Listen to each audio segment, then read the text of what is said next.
Grammy winners and losers, the CW gets renewal happy, Superman controversy, and more on this week's Buzz Throwdown.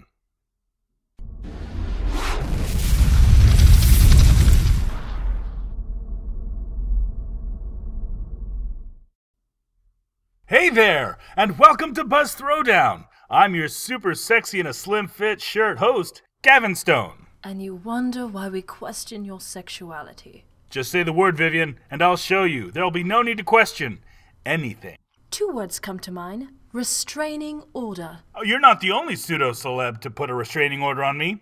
Anyway, let's get started. Music's best and brightest made some serious noise this past week at the 55th Annual Grammys. Big winners include my girl Adele for Best Pop Solo Performance for her live rendition of Set Fire to the Rain. My favorite idol, Kelly Clarkson, took a Grammy home for Best Pop Vocal Album for Stronger, but the big winners of the night was the group Fun, as they took home Best New Artist and Song of the Year for Sebastian's current ringtone, We Are Young. Ah! Bitch! Another big winner for the night was Gautier, who took home Best Pop Duo Group Performance and the coveted Record of the Year for Somebody That I Used to Know. For the complete list of Grammys, visit the official Grammys website at www.grammy.com. In other Grammy-esque news, Chris Brown and Rihanna attended the award show together, 4 years after the infamous Rihanna assault incident. I'm sure C. Brown wanted to keep a low profile during the show, but then you do something like this. You're bound to get some backlash, and that's just what happened. Brown was definitely showing off his feelings about his rival Frank Ocean, who won a Grammy for Best Urban Contemporary Album. But guess what? So did Adele.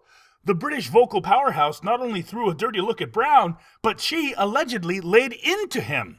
While what was really said between the two, no one knows for sure, but it clearly was for Brown's snubbing of Ocean's win. The look on Brown's face during Adele's scolding will surely be the next big meme of 2013. However, Adele took to Twitter and said that no angry words were exchanged between her and Brown, but that they were complimenting each other. I know they say a picture's worth 1,000 words, but this one here? Complimenting isn't one of them. Up next, the latest in this week's gossip and style buzz right here on Buzz Throwdown. Here's my favorite ice queen with this week's gossip and fashion buzz. Hey Vivian, I haven't seen you on Facebook lately. What's up? I unfriended you. Why? I warned you about posting those wretched, I need 1 million likes so I can get a career images. Now you must suffer the consequences. You'll miss me. I'll miss you like I do acid-wash jeans, which will be never. I think we can all agree when I say that Rihanna absolutely shined as she crossed the red carpet in an Alea exclusive. The grossly overrated singer became a symbol of elegance at the awards show, a symbol many tried to achieve, but unfortunately haven't the poise to carry it off. Katy Perry did her best Zooey Deschanel impersonation by abandoning her usual neon colors for a pastel green Gucci plunge. Many viewers seem to consider her look classic or chic.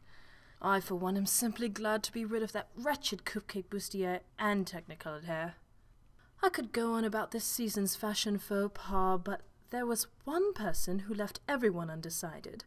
Hollywood heartthrob Johnny Depp showed up supporting a mismatched ensemble and a tan that would make his Oompa Loompas turn green with envy. Depp was on camera for less than a minute, but in the time after his brief appearance, he became a top trending topic on Twitter. Soon after Depp introduced Mumford & Sons, Grammy nominee Pink tweeted her attraction to the man. She said, "I'm sorry, honey," addressing husband Carey Hart, "but every time Johnny Depp speaks in that low voice, I can't find my clothes." In gossip news, Justin, I need a building permit for my high hair, Bieber, was dismissed by Black Keys drummer Patrick Carney when he asked about Bieber's granny snub. Carney responded that the Grammys are about music, not money, and that the Biebs should just be happy with the cash he's raking in. Bieber, whose little feelings were hurt, lashed out on Twitter by saying, "The Black Keys drummer should be slapped," followed by a pathetically immature "ha ha ha." In other news, Justin Bieber is now an 18-year-old girl who has a lot of growing up to do. And finally, The Wanted's Max George has officially come clean about Lindsay Lohan. Clean? That's a word I'd never associate with Lohan. A few weeks ago, Lindsay revealed that Max George was her lover undercover, but back then, Max denied the romping. Max went on to say that he and Lindsay are good friends and wishes her the best. Ladies, let this be a lesson to you. Never reveal who your bedmates are unless you talk to his or her publicist first. That's all the gossip buzz for this week. Till next time, my darlies. Mwah.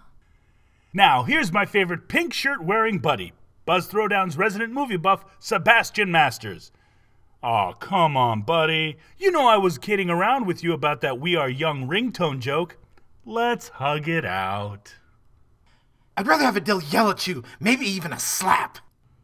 Ah, yes. Being slapped by Adele. That's hot.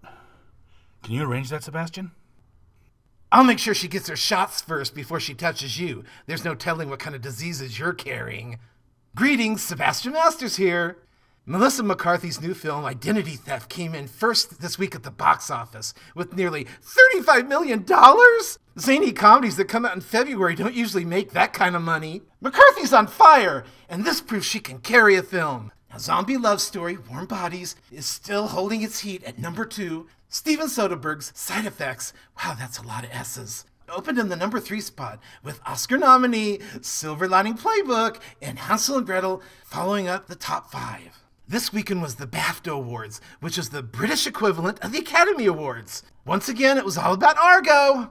Argo won Best Picture, Best Director for Ben Affleck, and Film Editing. Anyone betting against Argo winning Best Picture on your office pool is going to lose. Daniel Day-Lewis won Best Actor for his portrayal of Lincoln, and Jennifer Lawrence winning Best Actress for the comedy Silver Lining Playbook. Christoph Waltz and Anne Hathaway won supporting awards for Django Unchained and Les Miserables. 4 movies opening up this coming weekend. First up is Safe Haven.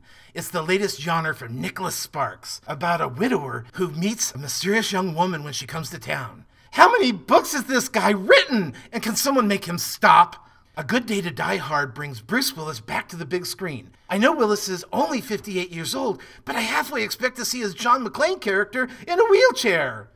This is the 5th Die Hard, and if it does what they expect it to do, it won't be the last. Escape from Planet Earth is this week's animated offering. Now, there were no early screenings for critics of the film, and probably for reason. Finally, we have Beautiful Creatures about a family of witches in a small southern town. It may look like it's a Twilight ripoff, but they actually have actors that can act, which makes it nothing like Twilight. I really enjoyed the movie, but I think if I was a 12-year-old girl, I would have loved it. So I guess I loved it!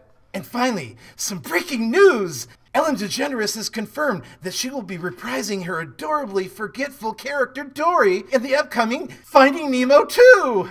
Also joining Ellen, Albert Brooks, and the original Nemo director, Andrew Stanton. The movie is set for release in 2016. How exciting! Well, that's all the buzz and movies I have for you. This is Sebastian Masters, and we'll be seeing you next week right here on Buzz Throwdown! Now it's time for some TV buzz from the bane of my existence, Arnold Gray. What's this week's TV buzz, Bowtie? Aw, poor NBC.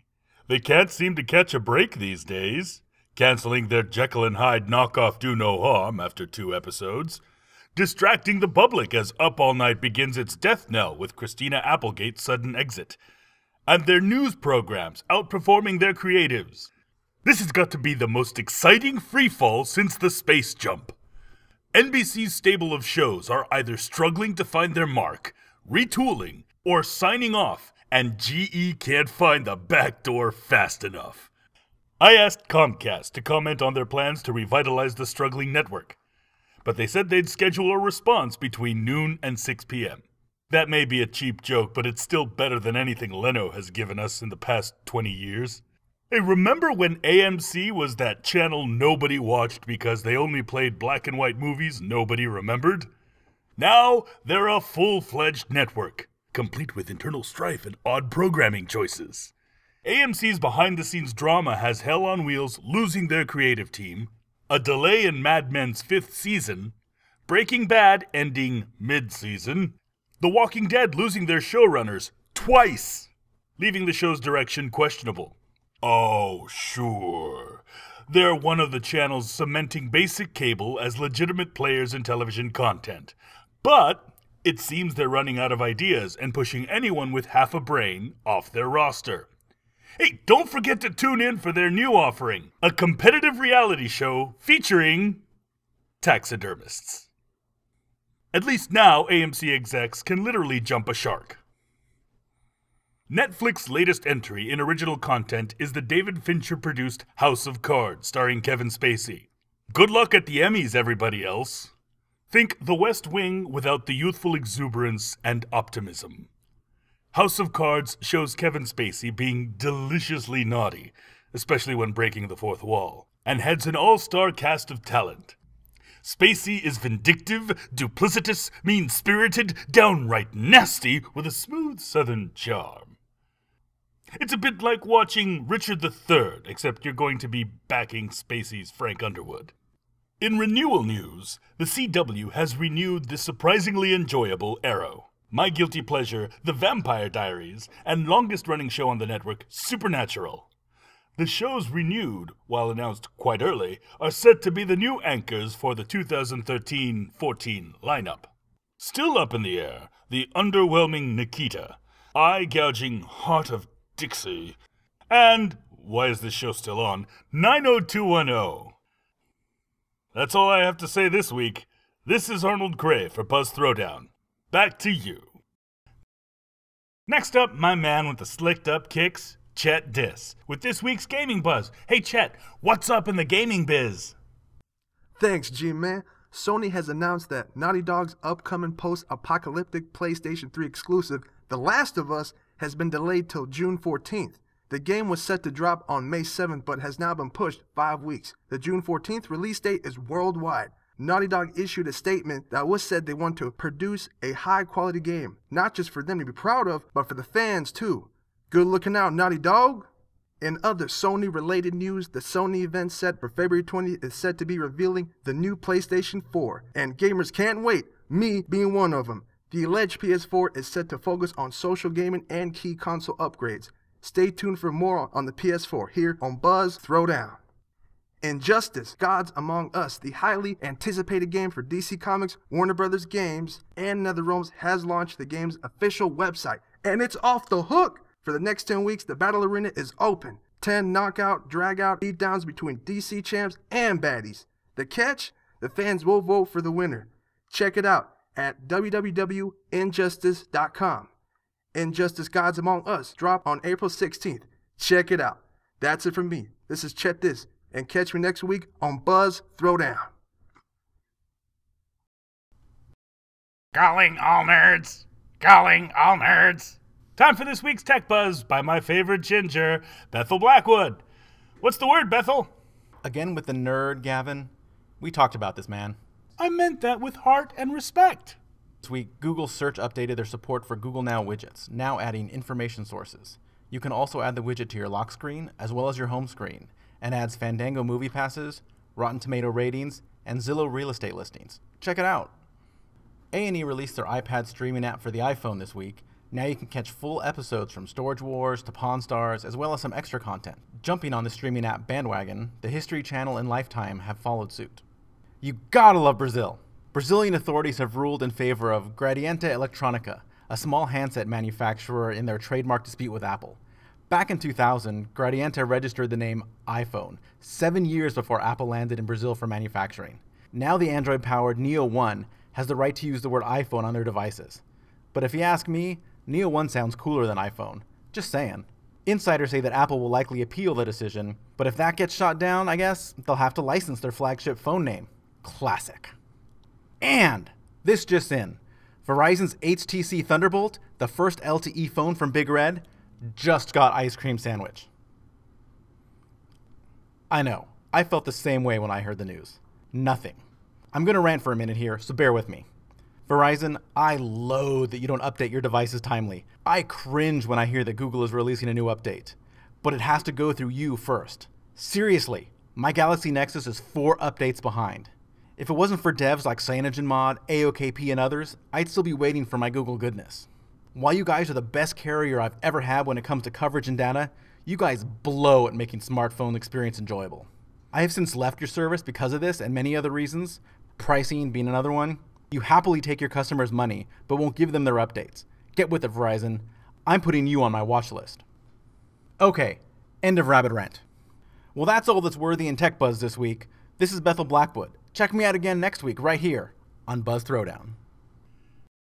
Alrighty, guys, get your capes and cows on. My little comic book aficionado, Jenner Jones, is up next to fill us in on this week's Comic Book Buzz. Hey, buddy, what's a new comic you'd recommend to a newbie? You want to read comics, Gavin? That's so cool. Who said anything about reading? I just want to look at the pictures and Wonder Woman's assets. Poor illiterate Gavin. Okay, the Comic-Con report came out this week, and the numbers are looking pretty superior for Marvel Comics, as Superior Spider-Man was the top-selling book for January. Rounding out the top 10 was number 10, Uncanny X-Force, issue number 1. Number 9, Avengers, issue number 3. Number 8, Detective Comics, issue number 16. 7, Uncanny Avengers, issue number 3. 6, Savage Wolverine, issue number 1. 5, Superior Spider-Man, issue number 2. 4, New Avengers, issue number 1. 3, Justice League, issue number 16. 2, Batman, issue number 16. And for the number 1, Superior Spider-Man. Out of the top 10, DC only had 3 of their titles, Batman, Death in the Family being the most prominent, while Marvel had 9 titles, with 4 of them being number 1s. Congrats, Marvel and their creators, a well-deserved win.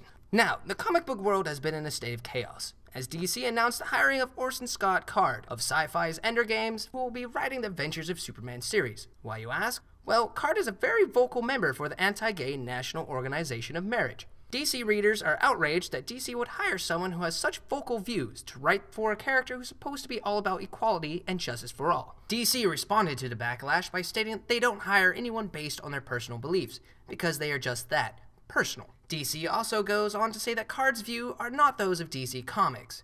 This escalated to retailers and readers boycotting Adventures of Superman.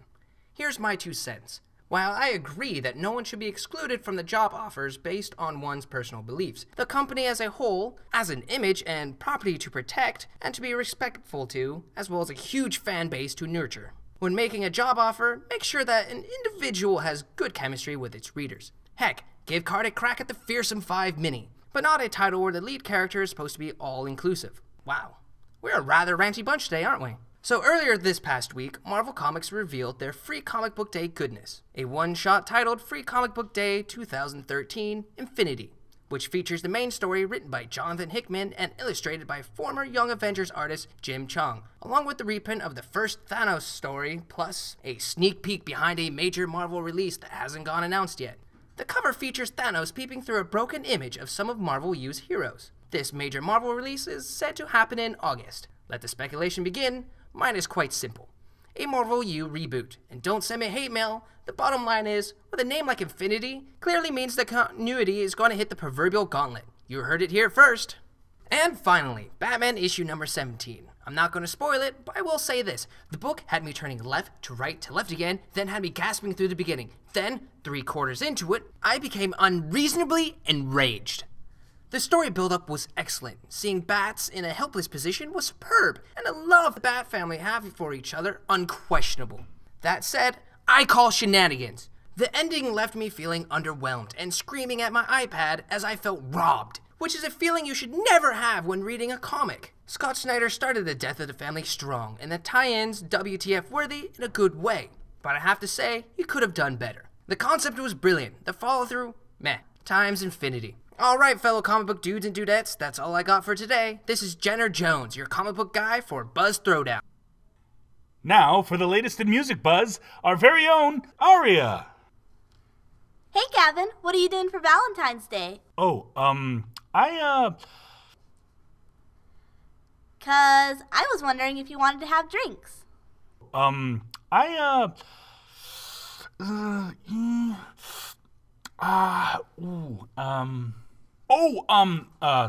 on medication. You know, I have, Hemorrhoids? Right. Wait, what? Hey guys, it's Aria, your music maven for Buzz Throwdown. This week, the adorable Justin Timberlake has released the cover and album tracks from his upcoming studio release, 2020, which will be dropping on March 19th. In other Adorbs news, Justin Bieber is the first 19-year-old to have 5 #1 albums before 19. The Bieb's latest acoustic album, Believe, hit #1 on Billboard's Top 200 chart, selling more than 211 units via SoundScan. Before, Justin was tied with Miley Cyrus with 4 #1 albums before turning 19. Way to go, Justin! The Grammys issued a memo earlier this week to performers to make sure they covered their lady parts, primarily the buttocks and the breasts. Well, there goes my ensemble, because they even outlined not being able to promote causes and have asked attendees to cover up for the camera. Hello, CBS? You're talking about artists here? Good luck with that censorship. And finally, Mariah Carey is set to record a song, the single titled Almost Home, for the upcoming soundtrack for Disney's Oz the Great and Powerful. Almost Home will be released February 19th from Mariah's label, Island Def Jam. That's it this week. I'm Aria. Tune in next week for Music Buzz right here on Buzz Throwdown. All right, gang. This week's Buzzmaker of the Week, Melissa McCarthy. Melissa's been a busy lady, starring on a hit CBS show, Mike and Molly, and 3 major box office movies due out this year. Earlier reported, identity theft makes this woman on fire! This week, McCarthy and partner/husband, Ben Falcone, unveiled a new production company called On the Day, where they revealed 3 new movie projects in the works for Fox and Universal. Not only is she producing some major projects, she's also starring across Sandra Bullock in the action-adventure comedy Heat, due out this summer. McCarthy is also co-starring with the incomparable Shirley MacLaine in the upcoming comedy Tammy. I see Melissa McCarthy becoming the next major female badass in the biz. Hey Melissa, if you need an actor, call me. Well, that's it for this week's show. Catch us on the Twitter, @Buzz Throwdown. We'll also take your questions or comments, and if selected, we'll air it here on the show. #AskBuzzThrowdown. Till next time, this is Gavin Stone saying, call me if you have need for a leading man for your big-budgeted movie. Must you be so pathetically desperate? There's nothing wrong with a little networking. See you next week on Buzz Throwdown.